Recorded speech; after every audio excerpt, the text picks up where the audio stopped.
All right, so I'm all hot and sweaty. Been working in the shop on a Sunday. It's 93 degrees out, plus with all my safety gear. I get pretty warm working out. Even Stella, I can understand. She has a fur coat on. I wanted to kind of backtrack a little bit. This is my 4G63 Mitsubishi Turbo project in a Subaru 360. And I told myself I would never do a project like this because it's going on many, many years, 15, 17 years, something like that, where I transplant the engine into the car. The next one, I said to myself, I would basically take a chassis and put the body on top. I thought that'd be so much easier. So keep that in mind. I wanted to take a chassis and put a body on top. Now, come almost 20 years later, walk out in the parking lot with me. So right next to each other here, sitting out in the parking lot, I don't know if you can see that with the glare in the sun, and the Matrix, the messed up Matrix chassis donor sitting next to a 1957 Lloyd Alexander 600. It is not the TS model, so hopefully nobody gets bent out of shape. It's not the really rare one. I want to stuff this chassis under that car. And if you look close, that car is pretty narrow. This one's fat.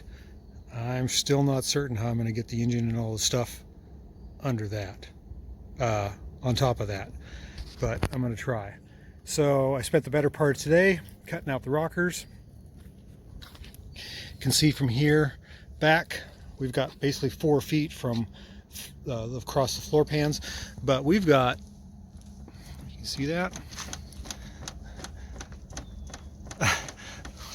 We've got a Flexmobile. It's almost a Flintstone machine. And people are talking about, you need to brace it, you need to brace it. Well, I'm going to cut this here anyways.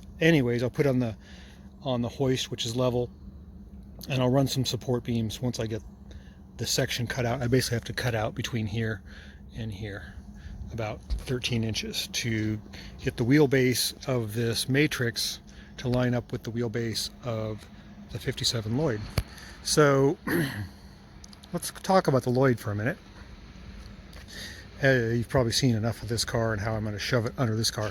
But this thing, oh man, I spent quite a bit of the day today cleaning it up. I saved one little cool tidbit. It's a floor mat. I don't know if you can see the Lloyd insignia there. Isn't that cool? That was the floor mat that was just left over in the car. This is suicide door. It no longer has any floors. I cut out the driver's side floor that was just hanging, and I must have pulled 50, maybe 70 pounds of rust out of this thing. I'm not kidding. Filled up 3 garbage cans, the smaller ones. It looks a lot better. I'm planning on, like I said, dropping this car onto the Matrix here. Let's go in the back. I got this door open. This latch was all bad. I had to take it apart and cut it. It's kind of a cool little car, but it is small. These wheel arches have to come out, the whole suspension's got to come out, the floor pan's got to come out, the spine's got to come out, and probably the dash has got to come out. And then I've got to cut quite a bit in here.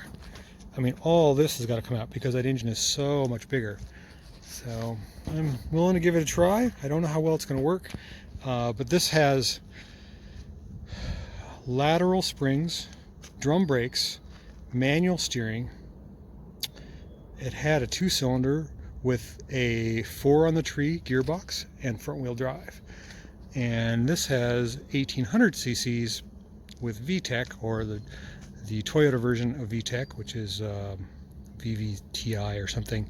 136 horsepower. It's automatic, heater, good alternator, and all that good stuff. So, and then, you know, ABS brakes and power steering and all this stuff. So the next thing I got to do is actually cut these stanchions out, which actually create a lot of support, and the car is going to become really flexy. There's a lot of meat in this area here. That's a really substantial part of the car. That's next on my list. In fact, I already started here. I can see I've cut all the way through to about here, but my blades are getting dull. I need some new ones, and I'm getting hot and sweaty and want to go home and have a drink. So that is the update for today. We've got a flexible machine. I think I showed you. The whole car is just like a big old jellyfish. but it probably weighs literally 700 pounds and it probably rips. 135 horsepower, but I'm not daring enough to do that. All right, so this is where I'm going to leave it. This car and that car, hopefully being one car sometime soon. It might take a while. Today was a Sunday, so I had lots of time to devote to it. Tomorrow and this week is a pretty busy work week. We'll see. We'll see how it goes. And then, of course, I've got lots of other cars to work on. And I'll be posting videos as they come. Thanks for watching. Have a great day. Oh yeah, I forgot one more thing. Let's start this thing up.